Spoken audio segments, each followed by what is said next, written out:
Chapter 5. The More Things Change. The door to Sweetie Belle's room opened.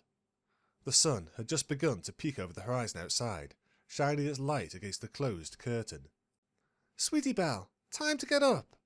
Twilight's voice was far too cheerful for the time of morning. Sweetie Belle grumbled and rolled over. "Come on, Sweetie Belle.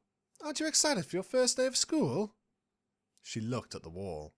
"No." Twilight took a step closer. "Don't you want to meet your new classmates?" "No." "Do you want to learn about everything we've discovered in the last 3 centuries?" "No." "Do you want your bed to remain level?" "No." "What?" Sweetie Belle's bed tipped sideways, sending a pile of blankets and a filly to the floor. She flailed around in the mess of fabric before surfacing. "Oh, good. You're up." Twilight smiled. "We're having scrambled eggs and French toast for breakfast. Come pour your juice." Sweetie Belle descended the stairs, yawning and grumbling her whole way down. The smell of eggs and French toast met her at the bottom. She fetched a cup, then plodded to the refrigerator, pulling out the carton of juice. Sweetie attempted to levitate the carton to pour, but she was too tired to do more than sputter some sparks at it. She resorted to using her mouth, then sat down at the table. "Why do I have to go to school anyway?" "To learn, like every pony else, of course." Twilight levitated Sweetie's breakfast to the table in front of her. "Oh, isn't there some funny helmet I could put on, or a spell you can zap me with to stick all that learning in my head instead?" Sweetie took a bite and began to chew. Twilight sat down with her own breakfast. "No, Sweetie. The only way to get an education is still to go to school. But it'll be a good way to meet foals your age. Just keep in mind we'll be heading home soon." Twilight looked down to take a bite. Sweetie Belle shook her head. "If you say so, Mom." She continued to eat. "If you keep calling me Mom, I'm going to start actually thinking of you as my daughter," Twilight said with a chuckle. Sweetie Belle ate slowly, lost in thought. Eventually, she said softly, "And I'll think of you as my mother." Twilight looked up from her meal. "I'm sorry, Sweetie, I didn't hear you. What did you say?" "I said, well, I just want to call you Mom, okay?" Twilight smiled and nodded. "If it'll make you feel better. Now, finish eating so you can get ready for school." Sweetie Belle's half-lidded eyes watched the clipboard and quill hovering in front of Twilight. "Have you eaten your breakfast?" the mayor said. Sweetie sighed. "You saw me eat it, Mom." Twilight checked a box. "Taken your heart pill?" "Yes, Mom." "Brushed your teeth?" "Yes, Mom." "Combed your mane?" "Yes, Mom." "Packed your lunch?" "Yes, Mom." "Well, I think you're about ready to... Oh my gosh! I forgot the time! You spent much longer getting ready than I allotted for. I don't think you have enough time to walk to school before it starts." Sweetie turned to the stairs leading to her room and began to prance towards them. "Oh well, I'll just have to skip the first..." Everything became purple. Sweetie Belle then found herself standing outside of a schoolhouse. "Twilight!" Sweetie Belle stood in front of a class of about 20 foals, most of which were unicorns. The teacher, a green unicorn with a light blue mane, addressed the class. "Good morning, everypony. I hope you have all had a fun summer vacation. Most of you had me as your teacher last year, but for those of you who are new, my name is Miss Chalkdust. I look forward to working with you all." This was met by assorted grumbling and moaning. Chalkdust went on. "But first, let's all welcome a filly who moved to Canterlot a few months ago. She's an exchange student from Tailvaloo, one of Equestria's smaller colonies across the ocean. Let's all give a warm welcome to Sweetie Belle." There was as much of a warm welcome as Sweetie Belle expected from a group of foals on the first day of school. She averted her eyes from the class. My name is Sweetie Belle. I moved here from where she said to get my heart fixed. My mum works with the princess, so I'll be living here in Canterlot from now on. And that's all." Sweetie Belle shuffled towards an empty seat and sat down. Miss Dust started. We'll be starting with history today.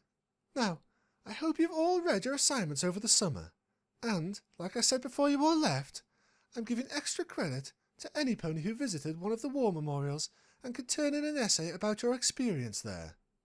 But first, let us have a refresher. Sweetie Belle, I'm not sure how much you've learned in Tail Valoo, but I'm sure you can tell us something about President Blackbeak. Sweetie's face blanked. She had never heard that name before in her life. She was a president? And, I... A unicorn filly in the back raised her forehoof.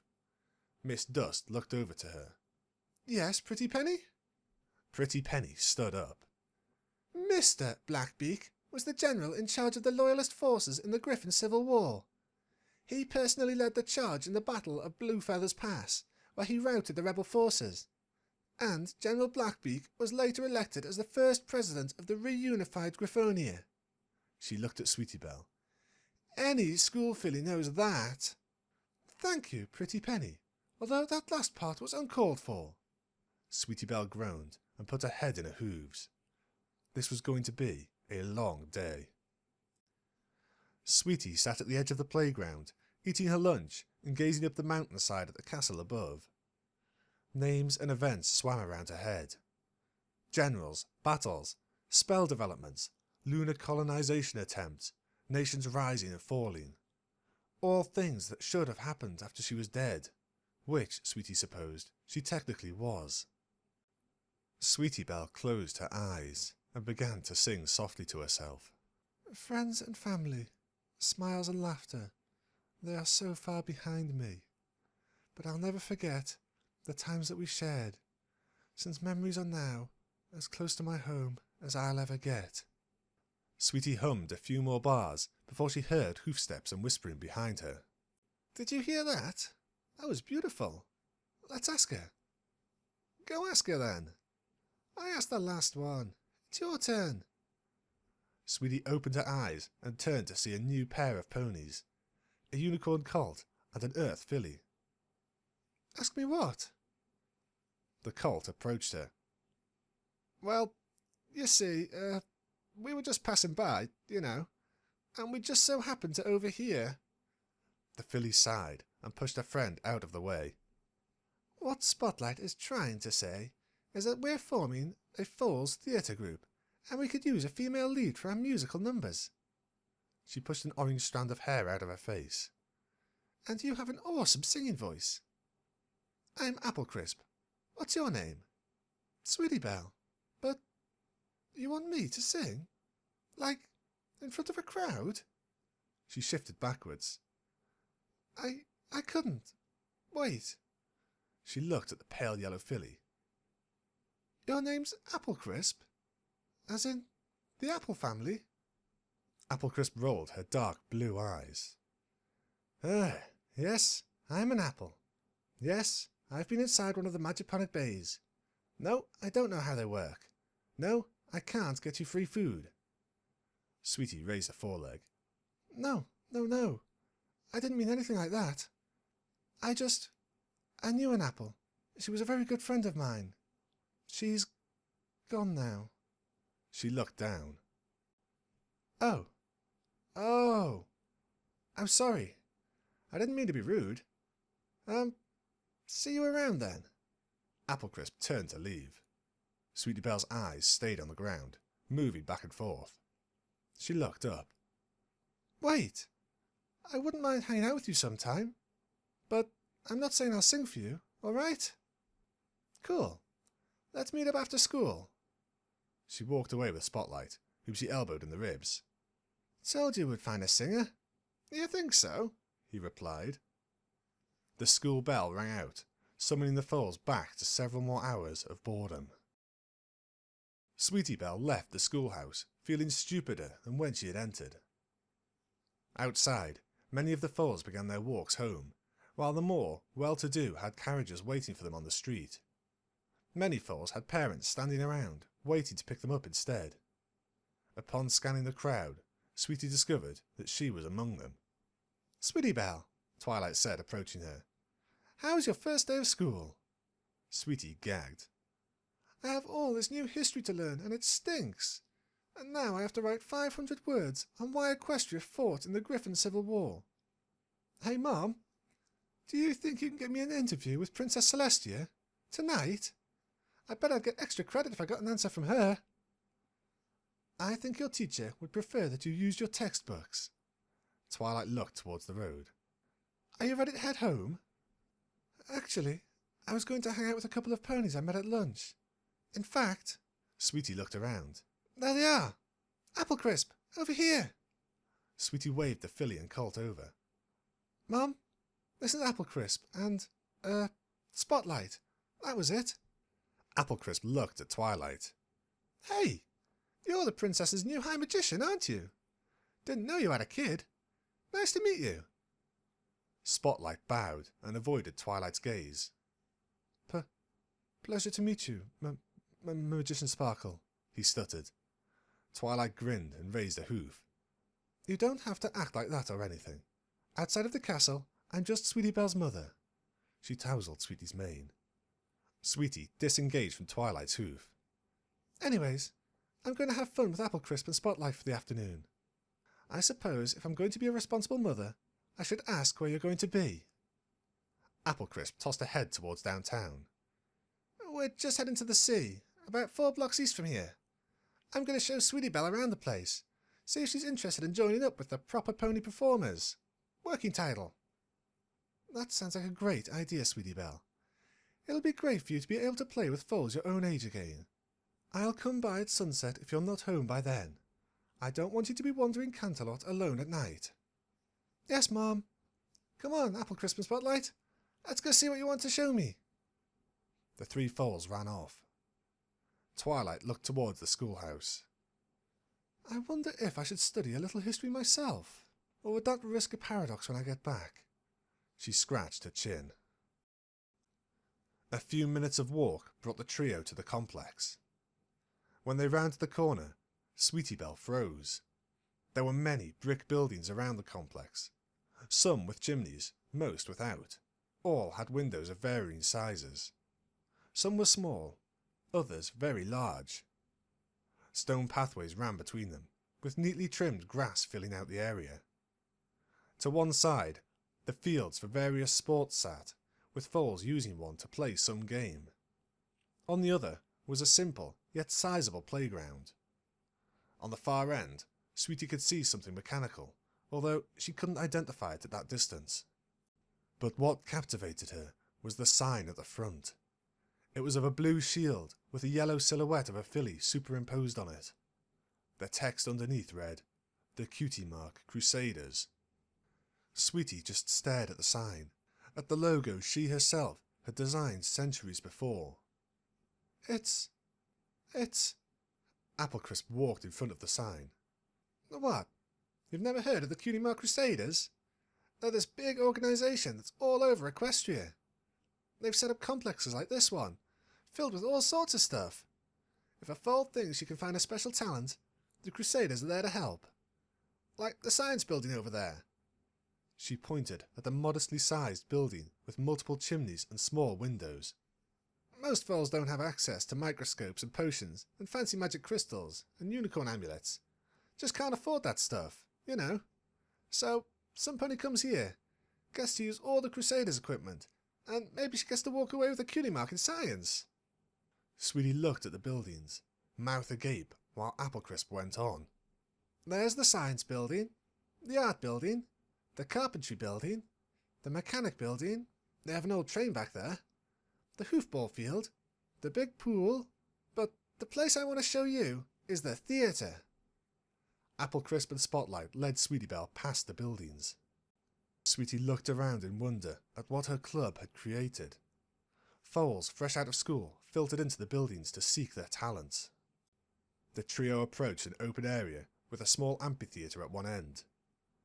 Sweetie walked on autopilot, marvelling at the complex. Soon, they reached the building attached to the theatre. Sweetie Belle stood just outside the doorway. She placed her hoof on the brickwork, feeling its texture. Hey, Sweetie Belle, Apple Crisp called from within. You coming? Sweetie snapped out of her reverie. Oh, yeah. She trotted inside, where she found a small congregation of foals and one grown mare. Girls, guys, this is Sweetie Belle. She's considering becoming our female lead singer. Great set of pipes on her.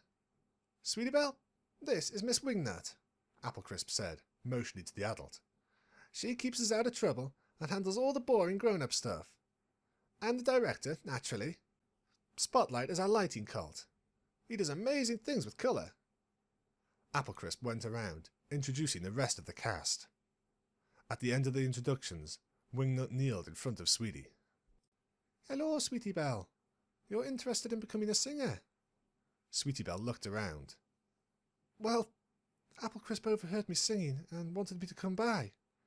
I don't know if I want to sing for any pony, though. Wingnut smiled. I'm pretty familiar with Applecrisp's recruitment style, but she knows what she's doing most of the time. If she doesn't get her cutie mark in directing, she could well get it for talent scouting. Do you mind letting me hear? How about letting us hear a few lines? Wingnut picked up a sheet of paper from a nearby table and sat it down in front of Sweetie Belle. I guess I could try. Sweetie Belle cleared her throat. Hold it! Applecrisp shouted. She pointed at a friend. Spotlight! Give me a lavender! Spotlight nodded and trotted to the table, where he procured a Pegasus amulet. He took to the air, flying up towards the rafters. His horn flared, and the curtains closed, sending the room into darkness. A beam shone down from the colt's horn onto Sweetie Belle, illuminating her in a soft pool of light. Sweetie Belle stood in the glow, her mind catching up to what had just happened. It's all right, Wingnut's voice said, just beyond the edge of darkness. She likes to do that. Just go ahead and sing. Sweetie Belle read the page, swallowed, then cleared her throat again. Lights up! Applecrisp commanded. The dark curtains opened, again flooding the room with light. She turned to the assembled cast. You hear that? Beautiful! We've got to get some of that on stage! The crowd murmured general sounds of approval, interspersed with light applause. Sweetie Belle turned red. That was very nice, Sweetie Belle, Wingnut told her. You have a lovely voice. Applecrisp pranced over to Sweetie Belle and hugged her foreleg around the unicorn's neck. Let me show you the script we got going. It's called The Hybrids. It's about this powerful unicorn and a friend who find themselves turned into these vicious monsters and have to find a way to undo their curse before it's too late. Twilight Sparkle wandered through the Cutie Mark Crusaders complex after dark. Soft lights on the side of the buildings lit up the path. Coming to another intersection, Twilight looked left and right. I wish Applecrisp had told me where in this place she had taken Sweetie Belle. Knowing her, she could have gone looking for a cutie mark anywhere in here. Twilight scratched her chin. Wait, didn't she say something about performing?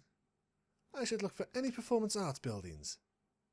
15 minutes more of searching brought Twilight to a door. She slowly opened it and stuck her head in. Pardon me, but I'm looking for my daughter, Sweetie Belle. Has she come in here? A mare walked up to her. Sweetie Belle? Yes, she's here. She called into the room. Sweetie Belle, your mother's here. I'm Miss Wingnut, by the way, one of the Crusaders volunteers. Twilight Sparkle, it's a pleasure to meet you. If you can indulge my curiosity, I'd like to know more about the Cutie Mark Crusaders. For instance, how they are funded. Of course. The Crusaders run mainly on volunteer effort and donations of money and equipment, mostly from alumni. But the government gives them subsidies and tax breaks as well. For instance, I grew up in a rather poor part of Canterlot. If it hadn't been for the Crusaders, I might never have discovered my talent was crafting machinery. She indicated her flank, which bore 2 interlocking gears. So I give back by helping the next generation find theirs. My first love is my machines, but plays have always held a soft spot for me, so I signed up to oversee these little rascals. Twilight looked at Wingnut. So ponies find their talents with the Crusaders. Then, when they grow up, they help the organisation that helped them? Sweetie Belle must be so proud. Speaking of, Wingnut turned back towards the room. Sweetie Belle, your mother's been waiting for you. Sweetie Belle walked up to the two mares. I heard you the first time. I was getting out of that costume. Hi, Mum. Here already? It's time for you to be headed home. You have homework, if I remember correctly. But the sooner you finish with it, the sooner we can have some more practice with your magic. Twilight smiled. Sweetie Belle thought about what would happen if she said no. Oh, all right. She began to walk outside. Applecrisp ran up behind her. Hey, Sweetie Belle, you coming back tomorrow? Sweetie Belle looked into Applecrisp's eyes, then up at the building and around at the Cutie Crusaders complex. Yeah, I think I will.